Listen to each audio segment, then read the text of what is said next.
जय गुरु जी। अच्युतं केशवं कृष्ण दामोदरम् अच्युतं केशवं कृष्ण दामोदरं रामनारायणं जानकीवल्लभं रामनारायणं जानकीवल्लभं। कौन कहता है भगवान आते नहीं, कौन कहता है भगवान आते नहीं।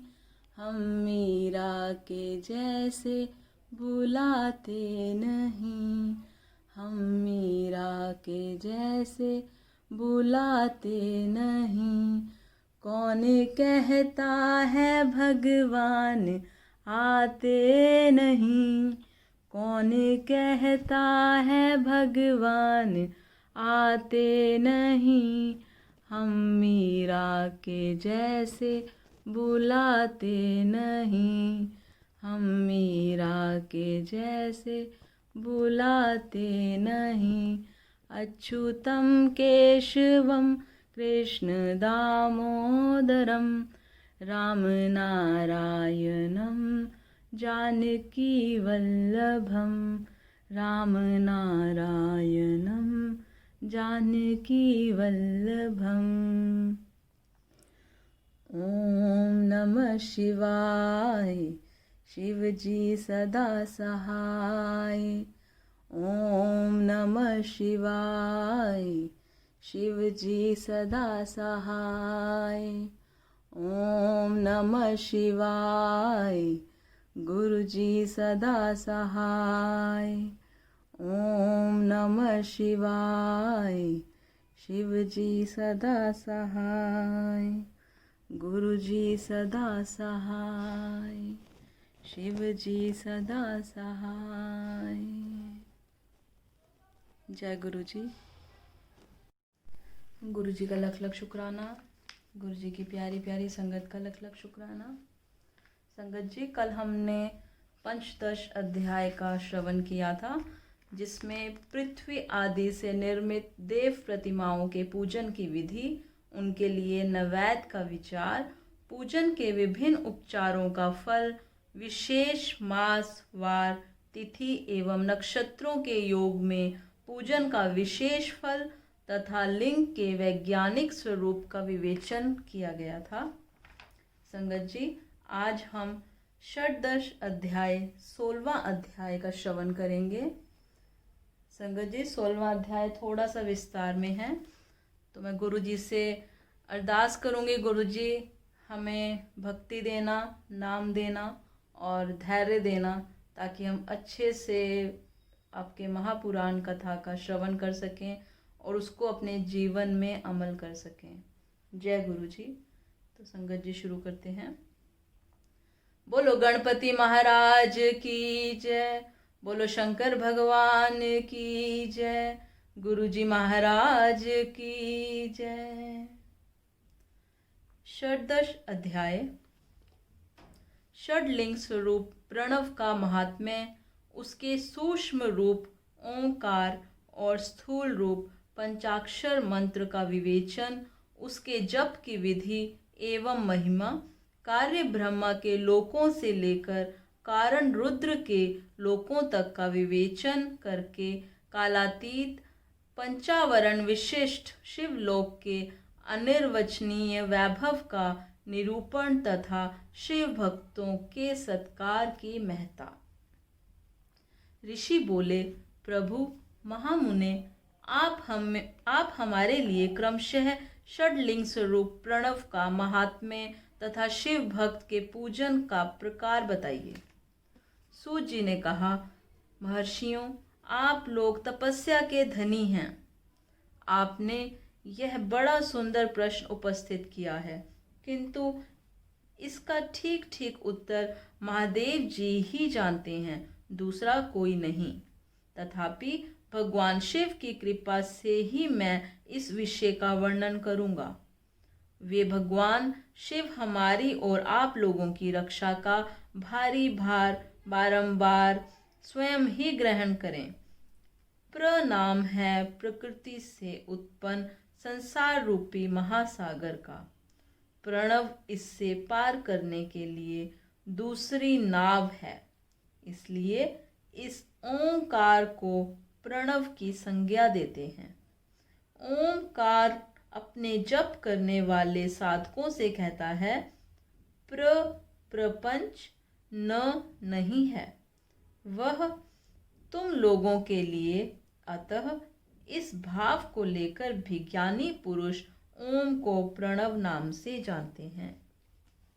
इसका दूसरा भाव यूं है, प्रकर्षेण न नयेत वह युष्मान मोक्षम इति वा प्रणवः।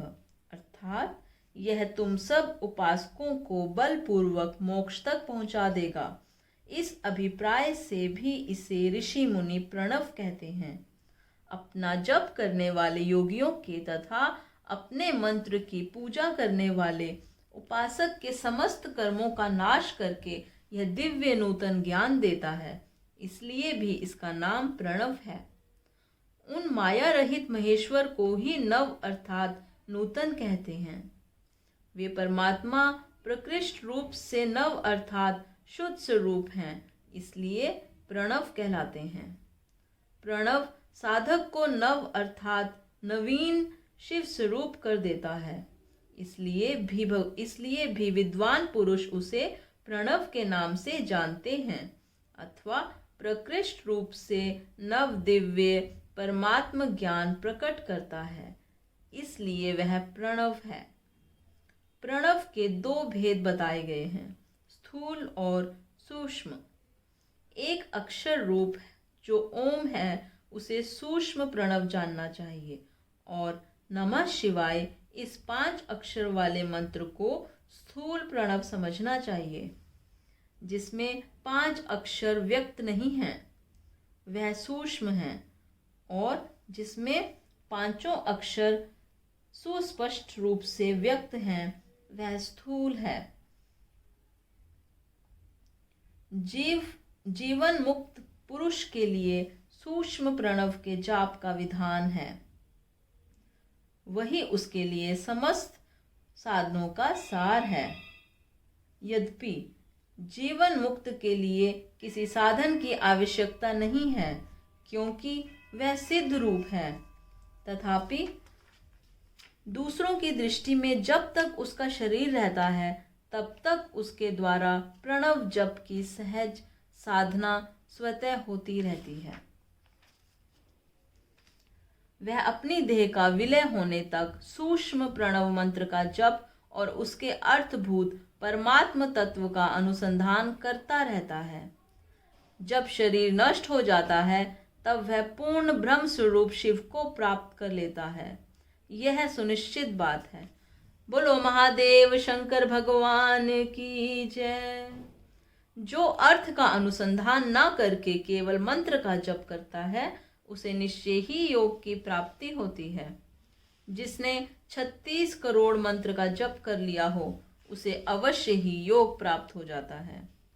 सूक्ष्म प्रणव के भी ह्रस्व और दीर्घ के भेद से 2 रूप जाने जाते हैं, आकार, उकार, मकार, बिंदु, नाद, शब्द, काल और कला। इनसे युक्त जो प्रणव है उसे दीर्घ प्रणव कहते हैं। वह योगियों के ही हृदय में स्थित होता है। मकार पर्यंत जो ओम है वह अ, उ, म इन 3 तत्वों से युक्त है, इसी को ह्रस्व प्रणव कहते हैं। अ शिव है, उ शक्ति है और मकार इन दोनों की एकता है। वह त्रितत्व स्वरूप है, ऐसा समझकर ह्रस्व प्रणव का जप करना चाहिए। जो अपने समस्त पापों का क्षय करना चाहते हैं उनके लिए इस ह्रस्व प्रणव का जप अत्यंत आवश्यक है। पृथ्वी, जल, तेज, वायु और आकाश ये 5 भूत तथा शब्द, स्पर्श आदि इनके 5 विषय, ये सब मिलकर 10 वस्तुएं मनुष्यों की कामना के विषय हैं। इनकी आशा मन में लेकर जो कर्मों के अनुष्ठान में संलग्न होते हैं वे 10 प्रकार के पुरुष प्रवृत्त कहलाते हैं, तथा जो निष्काम भाव से शास्त्र विहित कर्मों का अनुष्ठान करते हैं वे निवृत्त अथवा निवृत्ति मार्गी कहे गए हैं। प्रवृत्त पुरुषों को ह्रस्व प्रणव का ही जप करना चाहिए और निवृत्त पुरुषों को दीर्घ प्रणव का।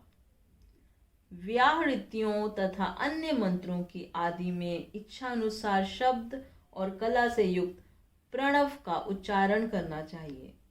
वेद के आदि में और दोनों संध्याओं की उपासना के समय भी ओंकार का उच्चारण करना चाहिए।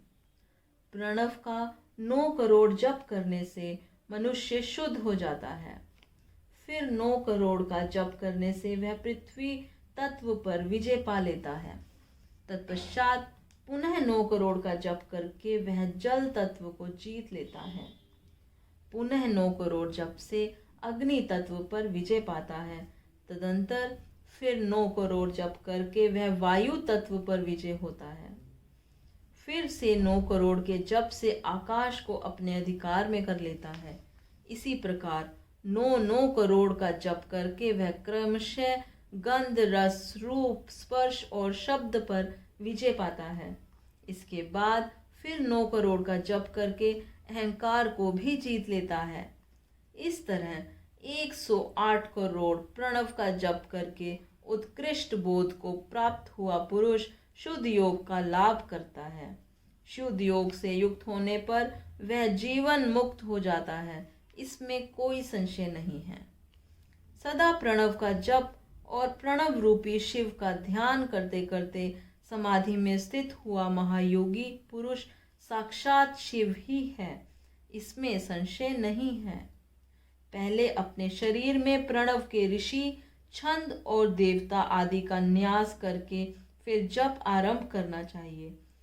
अकारादि मात्र का वर्णों से युक्त प्रणव का अपने अंगों में न्याय करके मनुष्य ऋषि हो जाता है। मंत्रों के 10 विध संस्कार मात्र का न्यास तथा षड्वशोधन आदि के साथ संपूर्ण न्यास फल उसे प्राप्त हो जाता है। प्रवृत्ति तथा प्रवृत्ति निवृत्ति से मिश्रित भाव वाले पुरुषों के लिए स्थूल प्रणव का जप ही अभीष्ट साधक होता है। क्रिया, तप और जप के योग से शिव योगी 3 प्रकार के होते हैं, जो क्रमशः क्रिया योगी, तपोयोगी और जप योगी कहलाते हैं। जो धन आदि वैभवों से पूजा सामग्री का संचय करके हाथ आदि अंगों से नमस्कार आदि क्रिया करते हुए इष्ट देव की पूजा में लगा रहता है, वह क्रिया योगी कहलाता है। पूजा में संलग्न रहकर जो परिमित भोजन करता, ब्रह्म इंद्रियों को जीतकर वश में किए रहता और मन को भी वश में करके पर द्रोह आदि से दूर रहता है, वह तपोयोगी कहलाता है।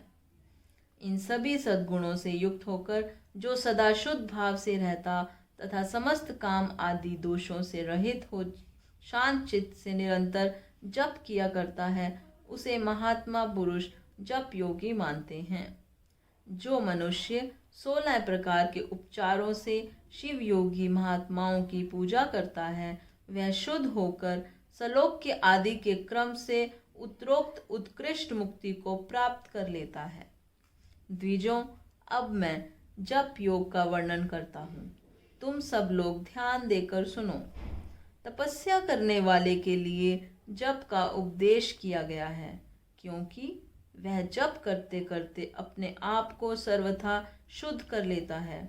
ब्राह्मणों, पहले नमः पद हो, उसके बाद चतुर्थी विभक्ति में शिव शब्द हो तो पंचतत्वात्मक नमः शिवाय मंत्र हो जाता है। इसे शिव पंचाक्षर कहते हैं। यह स्थूल प्रणव रूप है। इस पंचाक्षर के जप से ही मनुष्य संपूर्ण सिद्धियों को प्राप्त कर लेता है। पंचाक्षर मंत्र के आदि में ओंकार लगाकर ही सदा उसका जप करना चाहिए। द्विजों, गुरु के मुख से पंचाक्षर मंत्र का उपदेश पाकर जहाँ सुखपूर्वक निवास किया जा सके, ऐसी उत्तम भूमि पर महीने के पूर्व पक्ष शुक्ल पक्ष में प्रतिपदा से आरंभ करके कृष्ण पक्ष की चतुर्दशी तक निरंतर जप करता रहे। माघ और भादों के महीने अपना विशिष्ट महत्व रखते हैं। यह समय सब समयों से उत्तमोत्तम माना गया है। साधक को चाहिए कि वह प्रतिदिन एक बार परिमित भोजन करे, मौन रहे, इंद्रियों को वश में रखे, अपने स्वामी एवं माता पिता की नित्य सेवा करे। इस नियम से रहकर जप करने वाला पुरुष एक सहस्त्र जप से ही शुद्ध हो जाता है, अन्यथा वह ऋणी होता है। भगवान शिव का निरंतर चिंतन करते हुए पंचाक्षर मंत्र का 5 लाख जप करें। जप काल में इस प्रकार ध्यान करें, कल्याणदाता भगवान शिव कमल के आसन पर विराजमान हैं। उनका मस्तक श्री गंगा जी तथा चंद्रमा की कला से सुशोभित है। उनकी बाईं जांघ पर आदि शक्ति भगवती उमा बैठी हैं। वहां खड़े हुए बड़े बड़े गण भगवान शिव की शोभा बढ़ा रहे हैं। महादेव जी अपने 4 हाथों में मृग मुद्रा, टंक तथा वर एवं अभय की मुद्राएं धारण किए हुए हैं। इस प्रकार सदा सब पर अनुग्रह करने वाले भगवान सदा शिव का बारंबार स्मरण करते हुए हृदय अथवा सूर्य मंडल में पहले उनकी मानसिक पूजा करके फिर पूर्वाभिमुख हो पूर्वोक्त पंचाक्षरी विद्या का जप करें। बोलो शंकर भगवान की जय। उन दिनों साधक सदा शुद्ध कर्म ही करे और दुष्कर्म से बचा रहे। जप की समाप्ति के दिन कृष्ण पक्ष की चतुर्दशी को प्रातः काल नित्य कर्म करके शुद्ध एवं सुंदर स्थान में शौच संतोष आदि नियमों से युक्त हो शुद्ध हृदय से पंचाक्षर मंत्र का 12 सहस्त्र जप करें। तत्पश्चात 5 सप्तनीक ब्राह्मणों का जो श्रेष्ठ एवं शिव भक्त हो वरण करे। इनके अतिरिक्त एक श्रेष्ठ आचार्य प्रवर का भी वरण करे और उसे साम सदाशिव का स्वरूप समझे। ईशान, तत्पुरुष, अघोर, वामदेव तथा सधोजात इन 5 के प्रतीक स्वरूप 5 ही श्रेष्ठ और शिव भक्त ब्राह्मणों का वरण करने के पश्चात पूजन सामग्री को एकत्र करके भगवान शिव का पूजन आरंभ करें। विधि पूर्वक शिव की पूजा संपन्न करके होम आरंभ करें। अपने गृह सूत्र के अनुसार सुखांत कर्म करके अर्थात परिसमूहन, उपलेपन, उल्लेखन, मृद उद्धरण और अभ्युक्षण इन 5 भू संस्कारों के पश्चात वेदी पर स्वामी भूख अग्नि को स्थापित करके कुशकंडिका के अनंतर प्रज्वलित अग्नि में आज्य भागांत आहुति देकर प्रस्तुत होम का कार्य आरंभ करें। कपिला गाय के घी से 11,101 अथवा 1001 आहुतियां स्वयं ही दे अथवा विद्वान पुरुष शिव भक्त ब्राह्मणों से 108 आहुतियां दिलाए। होम कर्म समाप्त होने पर गुरु को दक्षिणा के रूप में एक गाय और बैल देने चाहिए। ईशान आदि के प्रतीक रूप जिन 5 ब्राह्मणों का वरण किया गया हो उनको ईशान आदि का स्वरूप ही समझे तथा आचार्य को साम सदाशिव स्वरूप माने। इसी भावना के साथ उन सबके चरण धोए और उनके चरणोदक से अपने मस्तक को सींचे। ऐसा करने से वह साधक अगणित तीर्थों में तत्काल स्नान करने का फल प्राप्त कर लेता है। उन ब्राह्मणों को भक्ति पूर्वक दशांश अन्न देना चाहिए। गुरु पत्नी को पराशक्ति मानकर उनका भी पूजन करें। ईशानादि कर्म से उन सभी ब्राह्मणों का उत्तम अन्न से पूजन करके अपने वैभव विस्तार के अनुसार रुद्राक्ष, वस्त्र, बड़ा और पुआ आदि अर्पित करें। तदंतर दिक्पाल आदि को बलि देकर ब्राह्मणों को भरपूर भोजन कराए। इसके बाद देवेश्वर शिव से प्रार्थना करके अपना जप समाप्त करें। इस प्रकार पुरुषचरण करके मनुष्य उस मंत्र को सिद्ध कर लेता है। फिर 5 लाख जप करने से समस्त पापों का नाश हो जाता है। तदंतर पुनः 5 लाख जप करने पर अतल से लेकर सत्यलोक तक 14 भुवनों पर क्रमशः अधिकार प्राप्त हो जाता है। यदि अनुष्ठान पूर्ण होने के पहले बीच में ही साधक की मृत्यु हो जाए तो वह परलोक में उत्तम भोग भोगने के पश्चात पुनः पृथ्वी पर जन्म लेकर पंचाक्षर मंत्र के जप का अनुष्ठान करता है। समस्त लोगों का ऐश्वर्य पाने के पश्चात वह मंत्र को सिद्ध करने वाला पुरुष यदि पुनः 5 लाख जप करे तो उससे ब्रह्मा जी का सामीप्य प्राप्त होता है। पुनः 5 लाख जप करने से सारूप्य नामक ऐश्वर्य प्राप्त होता है। 100 लाख जप करने से वह साक्षात ब्रह्मा के समान हो जाता है। इस तरह कार्य ब्रह्म हिरण्य गर्भ का सायुज्य प्राप्त करके वह उस ब्रह्मा का प्रलय होने तक उस लोक में यथेष्ट भोग भोगता है। फिर दूसरे कल्प का आरंभ होने पर वह ब्रह्मा जी का पुत्र होता है। उस समय फिर तपस्या करके दिव्य तेज से प्रकाशित हो वह क्रमशः मुक्त हो जाता है। पृथ्वी आदि कार्य स्वरूप भूतों द्वारा पाताल से लेकर सत्यलोक पर्यंत ब्रह्मा जी के 14 लोक क्रमशः निर्मित हुए हैं। सत्यलोक से ऊपर शमालोक तक जो 14 भुवन हैं वे भगवान विष्णु के लोक हैं। शमालोक से ऊपर शुचि लोक पर्यंत 28 भुवन स्थित हैं। शुचि लोक के अंतर्गत कैलाश में प्राणियों का संहार करने वाले रुद्रदेव विराजमान हैं। शुचि लोक से ऊपर अहिंसा लोक पर्यंत 56 भुवनों की स्थिति है।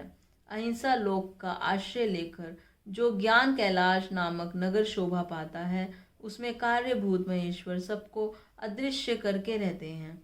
अहिंसा लोक के अंत में काल चक्र की स्थिति है। यहाँ तक महेश्वर के विराट स्वरूप का वर्णन किया गया है। वहीं तक लोगों का तिरोधान अथवा लय होता है। उससे नीचे कर्मों का भोग है और उससे ऊपर ज्ञान का भोग। उसके नीचे कर्म माया है और उसके ऊपर ज्ञान माया। अब मैं कर्म माया और ज्ञान माया का तात्पर्य बता रहा हूँ। माँ का अर्थ है लक्ष्मी। उससे कर्म भोग याद प्राप्त होता है, इसलिए वह माया अथवा कर्म माया कहलाती है। इसी तरह माँ अर्थात लक्ष्मी से ज्ञान भोग याद अर्थात प्राप्त होता है, इसलिए उसे माया या ज्ञान माया कहा गया है। उपर्युक्त सीमा से नीचे नश्वर भोग हैं और ऊपर नित्य भोग। उससे नीचे ही तिरोधान अथवा लय है, ऊपर नहीं। वहाँ से नीचे ही क्रम में पाशों द्वारा बंधन होता है, ऊपर बंधन का सदा अभाव है। उससे नीचे ही जीव सकाम कर्मों का अनुसरण करते हुए विभिन्न लोकों और योनियों में चक्कर काटते हैं। उससे ऊपर के लोकों में निष्ठाम कर्म का ही भोग बताया गया है। बिंदु पूजा में तत्पर रहने वाले उपासक वहाँ से नीचे के लोकों में ही घूमते हैं। उसके ऊपर तो निष्काम भाव से शिवलिंग की पूजा करने वाले उपासक ही जाते हैं, जो एकमात्र शिव की ही उपासना में तत्पर हैं। वे उससे ऊपर के लोकों में जाते वहाँ से नीचे जीव कोटि है और ऊपर ईश्वर कोटि। नीचे संसारी जीव रहते हैं और ऊपर मुक्त पुरुष। नीचे कर्म लोक है और ऊपर ज्ञान लोक। ऊपर मद और अहंकार का नाश करने वाली नम्रता है। वहाँ जन्म जनित तिरोधान नहीं है। उसका निवारण किए बिना वहाँ किसी का प्रवेश संभव नहीं है। इस प्रकार तिरोधान का निवारण करने से वहाँ ज्ञान शब्द का अर्थ ही प्रकाशित होता है। आदि भौतिक पूजा करने वाले लोग उससे नीचे के लोकों में ही चक्कर काटते हैं। जो आध्यात्मिक उपासना करने वाले हैं वे ही उससे ऊपर को जाते हैं। जो सत्य अहिंसा आदि धर्मों से युक्त हों, भगवान शिव के पूजन में तत्पर रहते हैं वे काल चक्र को पार कर जाते हैं। काल चक्रेश्वर की सीमा तक जो विराट महेश्वर लोक बताया गया है, उससे ऊपर वृषभ के आकार में धर्म की स्थिति है। वह ब्रह्मचर्य का मूर्तिमान रूप है। उसके सत्य, शौच, अहिंसा और दया ये 4 पाद हैं। वह साक्षात शिवलोक के द्वार पर खड़ा है। क्षमा उसके सींग हैं, शम कान है। वह वेद ध्वनि रूपी शब्दों से विशोभित है। आस्तिकता उसके दोनों नेत्र हैं। विश्वास ही उसकी श्रेष्ठ बुद्धि एवं मन है। क्रिया आदि धर्म रूपी जो ऋषभ हैं, वे कारण आदि में स्थित हैं, ऐसा जानना चाहिए। वह क्रिया रूप वृषभाकार धर्म पर कालातीत शिव आरूढ़ होते हैं। ब्रह्मा, विष्णु और महेश्वर की जो अपनी अपनी आयु है, उसी को दिन कहते हैं। जहाँ धर्म रूपी वृषभ की स्थिति है, उससे ऊपर न दिन है न रात्रि। वहाँ जन्म मरण आदि भी नहीं है। वहाँ फिर से कारण स्वरूप ब्रह्मा के कारण सत्य लोक पर्यंत 14 लोक स्थित हैं, जो 5 भौतिक गंध आदि से परे हैं। उनकी सनातन स्थिति है। सूक्ष्म गंध ही उनका स्वरूप है। उनसे ऊपर फिर कारण रूप विष्णु के 14 लोक स्थित हैं। उनसे भी ऊपर फिर कारण रूपी रुद्र के 28 लोकों की स्थिति मानी गई है। फिर उनसे भी ऊपर कारणेश शिव के 56 लोक विद्यमान हैं। तदंतर शिव सम्मत ब्रह्मचर्य लोक हैं और वही 5 आवर्णों से युक्त ज्ञानमय कैलाश है, जहाँ 5 मंडलों, 5 ब्रह्म कलाओं और आदि शक्ति से युक्त आदिलिंग प्रतिष्ठित है। उसे परमात्मा शिव का शिवालय कहा गया है। वहीं पराशक्ति से युक्त परमेश्वर शिव निवास करते हैं। वे सृष्टि, पालन, संहार, तिरोभाव और अनुग्रह इन 5 कृत्यों में प्रवीण हैं। उनका श्री विग्रह सच्चिदानंद स्वरूप है। वे सदा ध्यान रूपी धर्म में ही स्थित रहते हैं और सदा सब पर अनुग्रह किया करते हैं। वे स्वात्माराम हैं और समाधि रूपी आसन पर आसीन हो नित्य विराजमान होते हैं। कर्म एवं ध्यान आदि का अनुष्ठान करने से क्रमशः साधन पथ में आगे बढ़ने पर उनका दर्शन साध्य होता है। नित्य नैमित्तिक आदि कर्मों द्वारा देवताओं का यजन करने से भगवान शिव के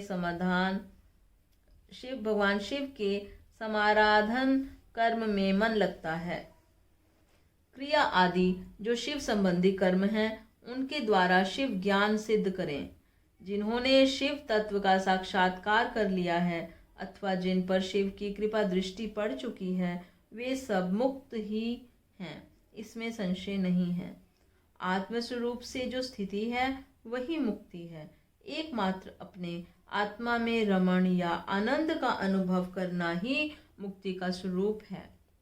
जो पुरुष क्रिया, तप, जप, ज्ञान और ध्यान रूपी धर्मों में भाली भांति स्थित है, वह शिव का साक्षात्कार करके स्वात्मारात्मत्व रूप मोक्ष को भी प्राप्त कर लेता है।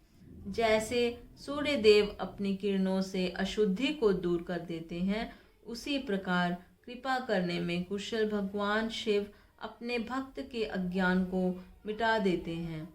अज्ञान की निवृत्ति हो जाने पर शिव ज्ञान स्वतः प्रकट हो जाता है। अज्ञान की निवृत्ति हो जाने पर शिव ज्ञान स्वतः प्रकट हो जाता है। शिव ज्ञान से अपना विशुद्ध स्वरूप आत्मारामत्व प्राप्त होता है और आत्मारामत्व की सम्यक सिद्धि हो जाने पर मनुष्य कृतकृत्य हो जाता है। इस तरह यहाँ जो कुछ बताया गया है वह पहले मुझे गुरु परंपरा से प्राप्त हुआ था। तत्पश्चात मैंने पुनः नंदीश्वर के मुख से इस विषय को सुना था। नंदी स्थान से परे जो स्वसंवेद शिव वैभव है, उसका अनुभव केवल भगवान शिव को ही है। साक्षात शिवलोक के उस वैभव का ज्ञान सबको शिव की कृपा से ही हो सकता है, अन्यथा नहीं, ऐसा आस्तिक पुरुषों का कथन है। साधक को चाहिए कि वह 5 लाख जप करने के पश्चात भगवान शिव की प्रसन्नता के लिए महाभिषेक एवं नैवेद्य निवेदन करके शिव भक्तों का पूजन करे। भक्त की पूजा से भगवान शिव बहुत प्रसन्न होते हैं। शिव और उनके भक्त में कोई भेद नहीं है, वह एक साक्षात शिव स्वरूप ही है। शिव स्वरूप मंत्र को धारण करके वह शिव ही हो गया है। शिव भक्त का शरीर शिव रूप ही है, अतः उसकी सेवा में तत्पर रहना चाहिए।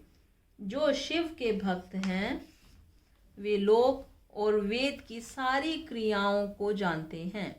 जो क्रमशः जितना जितना शिव मंत्र का जप कर लेता है, उसके शरीर को उतना ही उतना शिव का सामीप्य प्राप्त होता जाता है, इसमें संशय नहीं है। शिव भक्त स्त्री का रूप देवी पार्वती का ही स्वरूप है। वह जितना मंत्र जपती है, उसे उतना ही देवी का सानिध्य प्राप्त होता जाता है। साधक स्वयं शिव स्वरूप होकर पराशक्ति का पूजन करे। शक्ति, वेर तथा लिंग का चित्र बनाकर अथवा मिट्टी आदि से इनकी आकृति का निर्माण करके प्राण प्रतिष्ठा पूर्वक निष्कपट भाव से इनका पूजन करे। शिवलिंग को शिव मानकर, अपने को शक्ति रूप समझकर, शक्ति लिंग को देवी मानकर और अपने को शिव रूप समझकर शिवलिंग को नाद रूप तथा शक्ति को बिंदु रूप मानकर परस्पर सटे हुए शिवलिंग और शिवलिंग के प्रति उपप्रधान और प्रधान की भावना रखते हुए जो शिव और शक्ति का पूजन करता है, वह मूल रूप की भावना करने के कारण शिव रूप ही है। शिव भक्त शिव मंत्र रूप होने के कारण शिव के ही स्वरूप हैं। जो 16 उपचारों से उनकी पूजा करता है, उसे अभीष्ट वस्तु की प्राप्ति होती है। जो शिवलिंगोपासक शिव भक्त की सेवा आदि करके उसे आनंद प्रदान करता है, उस विद्वान पर भगवान शिव बड़े प्रसन्न होते हैं। 5, 10 या 100 सपत्नीक शिव भक्तों को बुलाकर भोजन आदि के द्वारा पत्नी सहित उनका सदैव समादर करें। धन में, देह में और मंत्र में शिव भावना रखते हुए उन्हें शिव और शक्ति का स्वरूप जानकर निष्कपट भाव से उनकी पूजा करें। ऐसा करने वाला पुरुष इस भूतल पर फिर जन्म नहीं लेता। बोलो शंकर भगवान की जय, गुरुजी महाराज की जय। कर्पूर गौरम करुणावतारम संसार सारम भुजगेन्द्रहारम सदा वसंतं हृदयारविंदे भवं भवानी सहितं नमामि। भवं भवानी सहितं नमामि। संगत जी, यहाँ पर हमारा षोडश अध्याय 16वां अध्याय संपन्न होता है। और आज मेरे से कथा का प्रवचन करने में जो भूल चूक हुई उसके लिए मैं क्षमा मांगती हूँ। और धन्यवाद संगत जी, धैर्य बनाए रखने के लिए और श्रवण करने के लिए बहुत बहुत आपका धन्यवाद। जय गुरु जी।